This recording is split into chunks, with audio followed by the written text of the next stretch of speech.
In 1968, Fort Detrick hosted yet another secret project, the Special Virus Cancer Program. It was part of the National Cancer Institute. The scientists wanted to learn how to use viruses to make cancer and to force normal cells to become cancerous by subjecting them to viruses.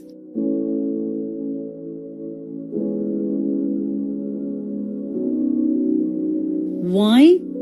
Because cancer is an excellent weapon when it comes to biological warfare.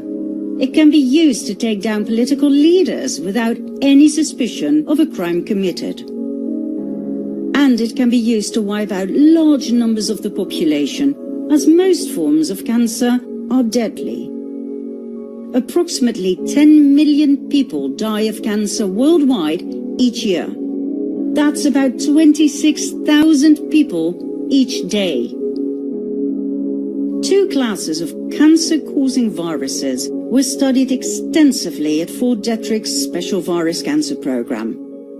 The RNA-type tumor retroviruses and the DNA herpes-type viruses. In the process, two discoveries were made: HIV and KS, Kaposi sarcoma. Kaposi sarcoma is widely known as the gay cancer that often accompanied AIDS when the first cases broke out in gay men in Manhattan, New York City in 1979. As a matter of fact, Manhattan was the center of the first AIDS outbreak, not Africa. It wasn't until 1982 that AIDS broke out in Africa.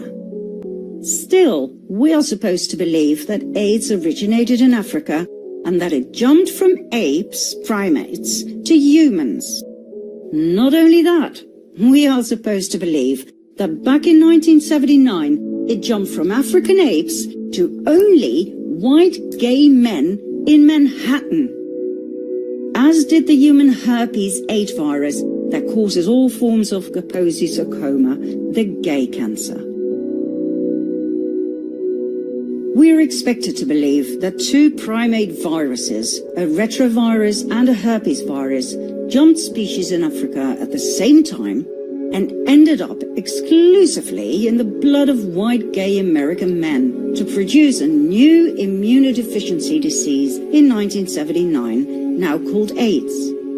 This proposed scenario suggests to me that such an unlikely African event has the markings of a scientific fairy tale, and I remain stupefied that such nonsense can pass for science in the 21st century.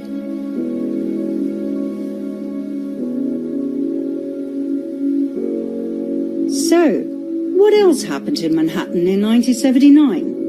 The experimental hepatitis B vaccination program.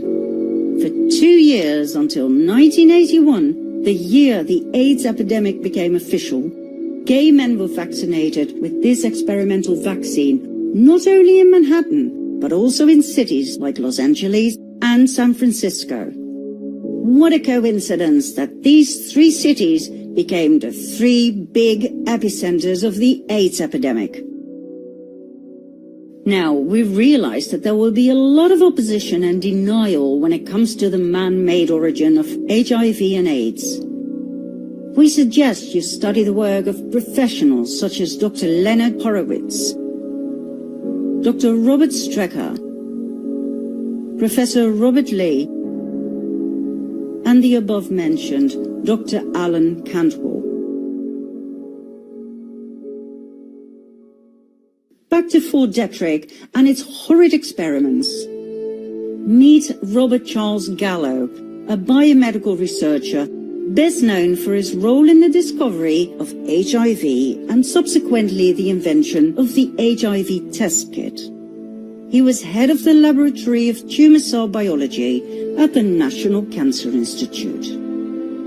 Gallo didn't actually discover HIV, he stole the discovery, held by his partner in crime, Dr. Fauci.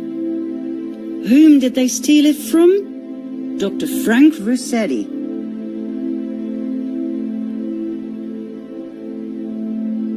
and Dr. Judy Mikovits.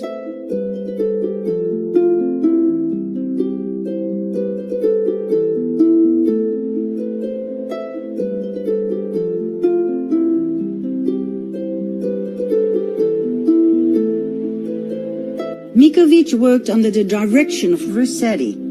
She was the one who isolated HIV from blood and saliva, and by doing so, she confirmed the earlier discovery by the French doctor Luc Montagnier, who had isolated and described HIV as a possible cause of AIDS. When Rossetti was out of town, Mikovits got a phone call from Fauci, who ordered her to give him the manuscript about the isolation and confirmation of HIV while he was still in press. Mikovits refused, as it was unethical to do so. The paper was still confidential. Fauci then threatened to fire her for insubordination. Mikovits still refused.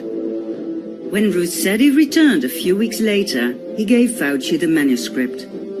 Fauci then deliberately delayed the publication of the manuscript so that his partner in crime, Dr. Frank Gallo, could steal the content and write a competing paper, submit it, and get it into press before Rossetti and Mikovits could do so. On May 4, 1984, Dr. Gallo published his now famous papers containing the findings of Rossetti and Mikovits, but under his name. This delayed the development of testing and spread the HIV epidemic through the world, killing millions.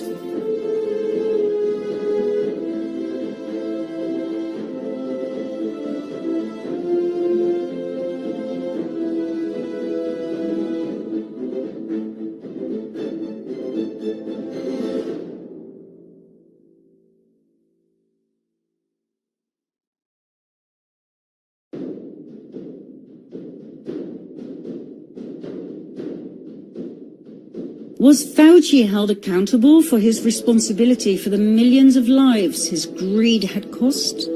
On the contrary. 6 months later, he was appointed director of the National Institute of Allergy and Infectious Diseases, a position he still holds today. Well, not much longer, we suspect, as Dr. Fauci is now heavily under fire for his involvement in the Wuhan outbreak of the COVID-19 virus.